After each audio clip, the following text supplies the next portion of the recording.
Olá, o título desta apresentação é O Homem que Atravessou o Oceano para Avisar o Ocidente.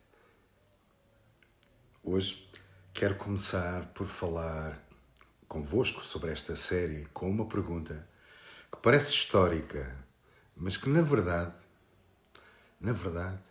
é profundamente atual com aquilo que o mundo está a viver. Porque é que Abdu'l-Bahá, o centro do convênio da fé Bahá'í, veio fazer uma visita ao Ocidente? Porque é que um homem vindo do Médio Oriente, depois de uma vida inteira marcada por prisão, por exílio, por sofrimento e pelo serviço, atravessa mares e continentes para falar à América, falar à Europa, no início do século XX. E porque é que este gesto continua, mais de 100 anos depois, a falar tão diretamente ao nosso tempo? Para perceber isto, temos de começar pelo essencial. Falar da figura de Abdu'l-Bahá, centro do convênio da fé Bahá'í. Abdu'l-Bahá não foi apenas um conferencista brilhante, não foi apenas uma figura religiosa, inspiradora, nem foi apenas um sábio vindo do Oriente que visitou o Ocidente.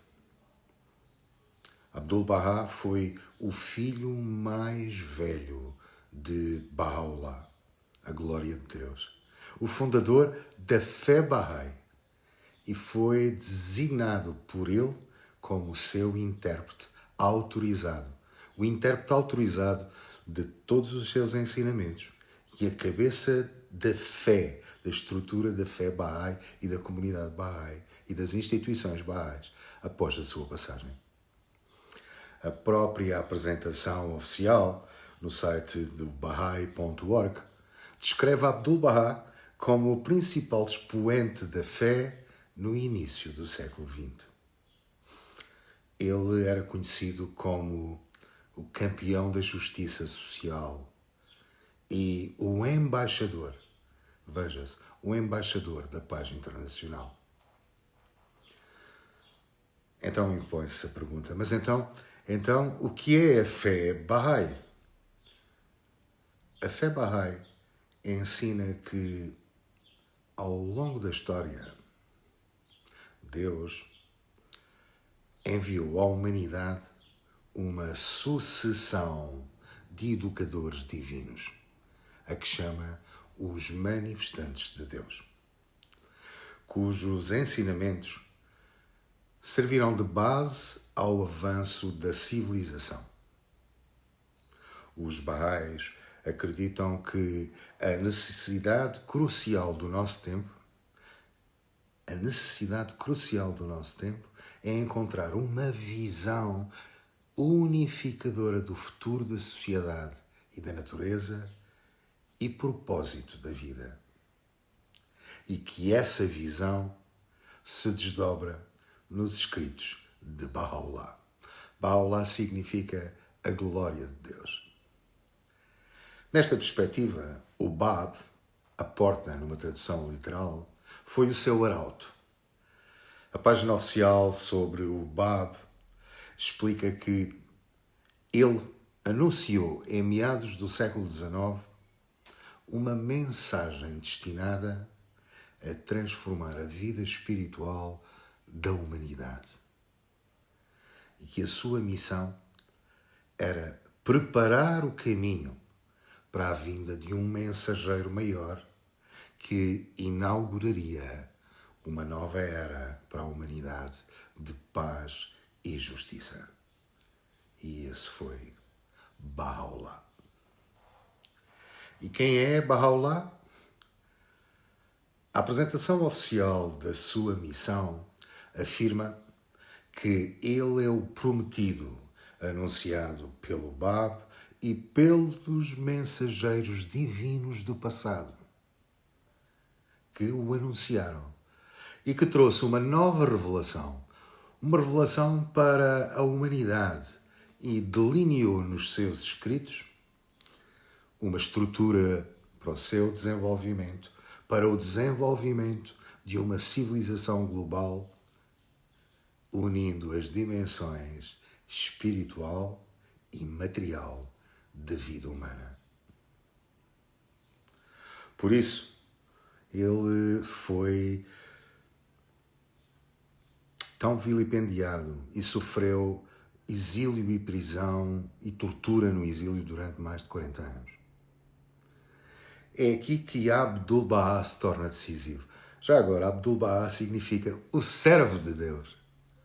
Porque há uma diferença entre uma mensagem revelada e uma vida que encarna essa mensagem. Bahá'u'lláh não deixou a interpretação dos seus ensinamentos à improvisação. Ele instruiu todos a voltarem-se para a figura de Abdu'l-Bahá como seu intérprete autorizado e como o exemplo perfeito do espírito da fé Bahá'í. Isto significa que, quando olhamos para esta figura, Abdu'l-Bahá, não vemos apenas alguém que fala da unidade. Vemos alguém que verdadeiramente, na sua vida, a personificou. Não vemos apenas alguém que fala da paz. Vemos alguém que consagrou o seu ministério a promovê-lo, pelo seu caráter, pelas suas ações e pelas suas palavras. Agora reparem num momento histórico. Quando Abdu'l-Bahá viajou pelo Egito, começando pelo Egito, depois a Europa e depois a América do Norte, entre 1911 e 1913, no fim do seu exílio, e o Ocidente parecia viver uma era de prosperidade, confiança e paz. Mas um ensaio do Bahá'í World Center lembra que esse equilíbrio era superficial. Lembra-se que a guerra começou em 14. Por baixo da aparência de estabilidade, acumulavam-se fissuras profundas. Ou seja, Abdu'l-Bahá não veio apenas visitar um mundo forte. Ele veio falar a uma civilização exteriormente poderosa, mas interiormente vulnerável. Daí eu trazer esta palestra aos tempos de hoje. É por isso, queridos amigos, que este livro, A Promulgação da Paz Universal, onde estão todas as palestras de Abdu'l-Bahá na América, é tão importante. Segundo a Bahá'í Reference Library, ele reúne este livro, Promulgação da Paz Universal, mais de 100 palestras proferidas durante os 9 meses de 1912, em que Abdu'l-Bahá percorreu os Estados Unidos e o Canadá, da costa leste à costa oeste. E um anuário Bahá'í, publicado poucos anos depois, já o apresentava como a obra que preserva a sua mensagem espiritual ao povo americano e o seu chamamento à mais grandiosa paz. Portanto, este livro não é apenas um arquivo de discursos. É um retrato vivo do encontro entre a mensagem de Abdu'l-Bahá e o mundo moderno ocidental. E face ao momento que estamos a viver, eu acho de crucial importância trazer-vos este tema e dar-vos a conhecer os conteúdos deste livro. Agora chegamos ao foco desta série de 3 episódios, sobre uma palestra em particular. A palestra que vamos explorar foi proferida em 14 de abril de 1912. Foi numa reunião conjunta dos Advanced Thought Centers, no Carnegie Lyceum, na West 57th Street, em Nova York. E está registada no livro como a 6ª palestra da secção Talks in New York and Brooklyn, que aconteceram de 11 a 19 de abril de 1912. O que torna essa palestra tão poderosa é isto. Perante uma época fascinada por progresso, sistemas, ideias e poder, Abdu'l-Bahá vai à raiz. Ele não começa por se referir e falar de geopolítica. Não. Ele não começa também por economia. Nem sequer começa pelas reformas das instituições. Reparem bem, queridos amigos. Ele começa por falar do coração humano. E logo no início ele diz em substância: vim de terras distantes e, em cada reunião, encontro pessoas reunidas aqui em amor. E por isso sinto grande alegria.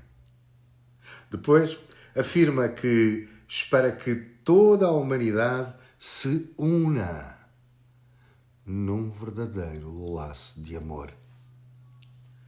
Este ponto é decisivo. Para Abdu'l-Bahá, a unidade não é um adorno espiritual. A unidade é a expressão do próprio poder amoroso de Deus na vida humana. Reparem bem. Por isso, esta série não é apenas sobre uma palestra e um texto antigo. É sobre um diagnóstico espiritual da modernidade e do presente.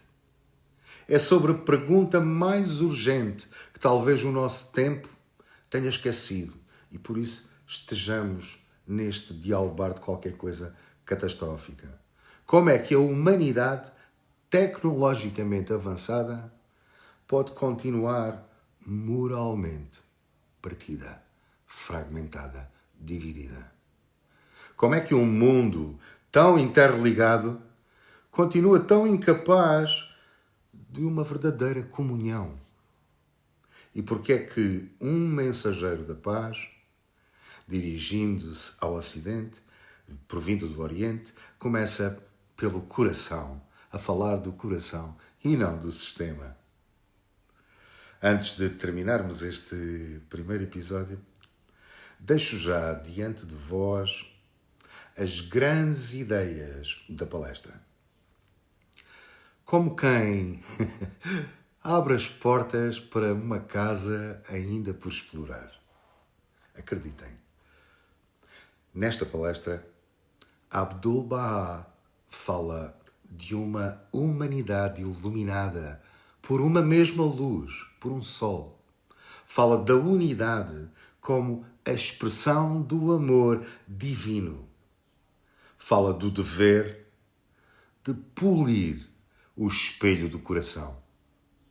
Fala do amor como a maior dádiva de Deus. E fala da educação das almas. Fala também da capacidade latente que está por explorar de cada ser humano para refletir a luz divina. E fala da necessidade de aproximar Oriente e Ocidente numa mesma realidade humana. Vejam, queridos amigos, o que estamos a viver hoje. Então ficam aqui estas perguntas.